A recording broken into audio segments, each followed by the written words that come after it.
ശരിയായ ഒരു വിശ്വാസി അല്ലെങ്കിൽ ഒരു ദൈവവിളി കിട്ടിയ ആൾക്ക് എന്താ പറഞ്ഞേ, ഇപ്പോൾ ഈ ക്ലോയിസ്റ്റനൻസിൻ്റെ പോലത്തെ അങ്ങനത്തെ ഒരു വലിയൊരു ആഗ്രഹം ഉണ്ടാകും. ഇതേ നിങ്ങൾ പറഞ്ഞ കോണ്ടംപ്ലറി മെഡിറ്റേഷൻ എന്താണ്, എനിക്കതിൻ്റെ വാക്കുകളൊന്നും അറിയത്തില്ല. ഓക്കെ, അപ്പം അങ്ങനെ ഒരു സംഭവത്തിലേക്കുള്ളൊരു വിളി ഉണ്ടാവും, ഒരു ഉൾവിളി ഉണ്ടാവും, ദൈവമായിട്ട് ഐക്യപ്പെട്ട് ജീവിക്കാനുള്ളൊരിതുണ്ടാവും, ഒരു പരിശുദ്ധിയുടെ കവറിങ് ഉണ്ടാവും. ഇതൊന്നുമില്ലാതെ ഇവരെ ഈ പൊതുജനത്തിൻ്റെ ഉള്ളിലേക്ക് വിടുക, എല്ലാ അരൂപികളുടെയും മധ്യത്തിലേക്ക് വിടുക. ഇപ്പം നമ്മൾ തന്നെ സങ്കീർത്തിയിൽ ഈ പരിശുദ്ധ കുർബാന കഴിയുമ്പോൾ വസ്ത്രം ഊരി വയ്ക്കുന്നത് എന്തർത്ഥത്തിലാണ്? പരിശുദ്ധ കുർബാന നടക്കുമ്പോൾ ത്രിത്വേക ദൈവത്തിൻ്റെ ആവാസം ഉണ്ടായിട്ട് അതിൽ വരുന്ന വിശുദ്ധി സാധാരണ മനുഷ്യരിലേക്ക് പടരാതിരിക്കാൻ വേണ്ടിയാണ് സങ്കീർത്തിയിൽ തന്നെ പുരോഹിതൻ ആ ഉടുപ്പ് അവിടെ ഊരി വയ്ക്കുന്നത്. അപ്പം നമ്മൾക്ക് അതൊന്നും മനസ്സിലാക്കാതെ ഈ ഒരു കവറിങ് ഇല്ലാത്ത ഒരു വിശുദ്ധിയുടെ ഒരു ആവരണമില്ലാത്ത ഈ യുവവൈദികരെ ഡാൻസിനും പാട്ടിനും ഒക്കെ ആയിട്ട് ഈ യൂത്തിൻ്റെ കൂടെ അഴിഞ്ഞാടാൻ വിടുമ്പോൾ അവരറിയാതെ തന്നെ യൂത്ത് ഏതൊക്കെ ലെവലിലാണ് അവിടെ വരുന്നത്, എല്ലാ വൃത്തികെട്ട സംഗതികളും കണ്ടിട്ടായിരിക്കും വരുന്നത്. അപ്പോൾ അവരുടെ ഉള്ളിൽ നിന്ന് അവരുടെ മേത്തുള്ള ഒരു ഓറ അല്ലെങ്കിൽ ആ രൂപി ഇവരിലേക്കും പകരും. അങ്ങനെ ഇവർ കുറച്ച് ആൾ കഴിയുമ്പോൾ ഇവരും അറിയാതെ, പിന്നെ എല്ലാവരുടെയും ഫോൺ കുത്തി നോക്കിക്കഴിഞ്ഞാൽ എല്ലാ സംഭവവും അവൈലബിൾ ആണല്ലോ. അങ്ങനെ ഇത് അവർക്ക് പെട്ടെന്ന് ഇത് അട്രാക്ഷൻ പിശാച് കൊണ്ടുപോയി കൊടുക്കും. അപ്പം അതുകൊണ്ട് ഞാൻ പറയുന്നത് എന്നാന്ന് വെച്ചാൽ, ഒരു വിശുദ്ധിയുടെ ആവരണമില്ലാത്ത ഈ അച്ഛന്മാർക്ക് ഡിപ്രഷനും പിന്നെ എന്തുട്ടാണ് സപ്രഷനും എല്ലാം വരും. പിന്നെ ലിബറേഷൻ തിയോളജി ആ സംഭവം കയറിക്കഴിഞ്ഞപ്പോൾ വിശ്വാസം പോയല്ലോ. മനുഷ്യനും കുരങ്ങും ഒക്കെ ഒന്നാണെന്നും അവർക്കൊക്കെ ഉള്ള എല്ലാ വികാരങ്ങളും എല്ലാവരും കൺസിഡർ ചെയ്യണമെന്നും ഒക്കെയല്ലേ പഠിപ്പിക്കണത്. അപ്പോൾ തേയിലക്കാട്ടിൻ്റെയൊക്കെ പ്രധാന സബ്ജക്റ്റാണ്.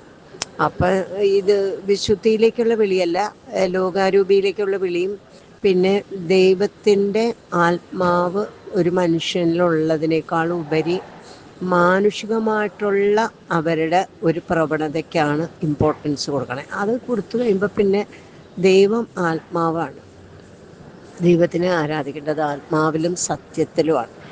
അപ്പോൾ ഈ ആത്മാവിനെക്കുറിച്ചുള്ളൊരു അറിവും ബോധവും ഇല്ലാത്ത ഇമ്പോർട്ടൻസ് കൊടുക്കാതെ ഇതിലേക്ക് മാത്രം, ഈ ഭൂമിയിലേക്കും അവൻ്റെ മാനുഷികമായിട്ടുള്ള ആവശ്യങ്ങൾ നിറവേറ്റണം എന്നുള്ളൊരു തത്വവും കൂടെ പഠിപ്പിച്ചു കഴിയുമ്പോൾ പിന്നെ അവരെ കൊണ്ട് കർത്താവായ ആത്മാവിനെ കർത്താവിന് വേണ്ടി ബലിയർപ്പിക്കാൻ അവർ അയോഗ്യരാണ്, അവർക്ക് അറിവില്ലത്.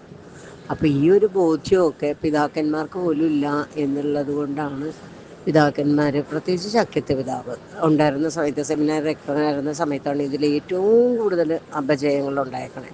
പുള്ളി പറഞ്ഞ് പഠിപ്പിച്ചിരുന്നത് എനിക്ക് നല്ല അറിവ് ഓർമ്മയുണ്ട്. അന്നത്തെ കൊച്ചുമാരെ നമ്മളോട് പറയുകയും ചെയ്താൽ അത് ഈ ലോകത്തിൽ നടക്കണതൊക്കെ നിങ്ങൾ അറിയണം, അതുകൊണ്ട് എല്ലാവരും പോയി വെക്കേഷൻ ടൈമിലും ലിഷർ ടൈമിലൊക്കെ സിനിമ കണ്ടോ എന്ന് പറഞ്ഞ് സിനിമ ടാക്കീസിലേക്ക് ഓടാൻ ഇവർ വെമ്പൽ കൊള്ളുകയായിരുന്നു. ഇന്നും അതെ. എൻ്റെ വികാരിയച്ഛൻ ഞാൻ ലുലുവിൽ പോയിപ്പം അവിടെ ജ്യൂസ് കുടിച്ച് കുട്ടപ്പനായിട്ടിരിക്കുകയാണ്. അപ്പം ഞാൻ പറയും, ഈ അച്ഛനെ കണ്ടല്ല പരിചയമുണ്ട്, ഇത് വല്ല നോർത്ത് ഇന്ത്യൻ ഫിലിം സ്റ്റാർസാണ്, എന്താണ് സംഭവം? പെണ്ണെ ഓർത്ത് നമ്മുടെ വികാരിയായിരുന്നു എന്ന്. അപ്പം ഞാൻ ചെന്നാ അച്ഛോ എന്താ വിശേഷമെന്ന് വെച്ചു. അത് ഒന്നുമില്ലല്ലോ ചേച്ചി, ഞങ്ങളെ സിനിമയ്ക്ക് ബുക്ക് ചെയ്തിട്ടേ കുറച്ച് ഏർലി ആയിപ്പോയി വന്നത്, അപ്പോൾ ഞങ്ങളെ ജ്യൂസ് അടിച്ച് എല്ലാവരെയും നോക്കിക്കൊണ്ടിരിക്കുകയാണ്. Such a casual thing. നമ്മൾ പോലും അവിടെ പോകുമ്പോൾ എന്തേലും ആവശ്യങ്ങൾക്കോ മീറ്റിങ്ങിനല്ലാതെ ഈ സിനിമ കാണാൻ പോലും പോയിട്ട് എത്ര കൊല്ലങ്ങളായും ദൈവത്തിന് മാത്രം അറിയാം. അപ്പം ഇവർക്കിത് ഒരു യൂഷ്വൽ പ്രൊസീജിയറാണ്. അതായത് ഇവിടെ നമ്മളെല്ലാവരും ഒരു കുർബാനയ്ക്ക് വേണ്ടി വിഷമിക്കുമ്പോൾ ഇവർക്ക് ലുലുവിലെ സിനിമയുടെ ടിക്കറ്റിൻ്റെ വെയിറ്റിംഗ് പീരീഡിൽ നിൽക്കാൻ വെമ്പൽ കൊള്ളുന്ന കൂടെ ഒരു വേറെ കുട്ടപ്പൻ അച്ഛനും ഉണ്ട്. അപ്പോൾ ഇവർ അച്ഛന്മാരാണെന്ന് ഭൂമിയിലാരും വിശ്വസിക്കില്ല. നമ്മൾ ഈ ക്ലീൻ ഷേപ്പ് കാണുമ്പോൾ നോർത്ത് ഇന്ത്യനാന്ന് ഓർത്തേ. ഞാൻ ഓർത്ത് ഒരു പരിചയമുള്ള നോർത്ത് ഇന്ത്യൻസ് എങ്ങനെയാണ് എനിക്ക് ഇത്ര പരിചയം, ഭയങ്കര ഫെമിലിയർ ആയിട്ടാണല്ലോ തോന്നുന്നതെന്ന് ഓർത്ത് ഞാൻ കുറച്ചു നേരം കഴിഞ്ഞപ്പോഴാണ് പിടികിട്ടിയത് ഇവരുടെ ഐഡൻറ്റിറ്റി. അപ്പോൾ ഈ സ്റ്റാൻഡേർഡിലാണ് ഇപ്പോൾ ഇവരൊക്കെ എല്ലാവരും ജീവിക്കുന്നത്. അപ്പോൾ പറയും ഇവർ മനുഷ്യരില്ലേ.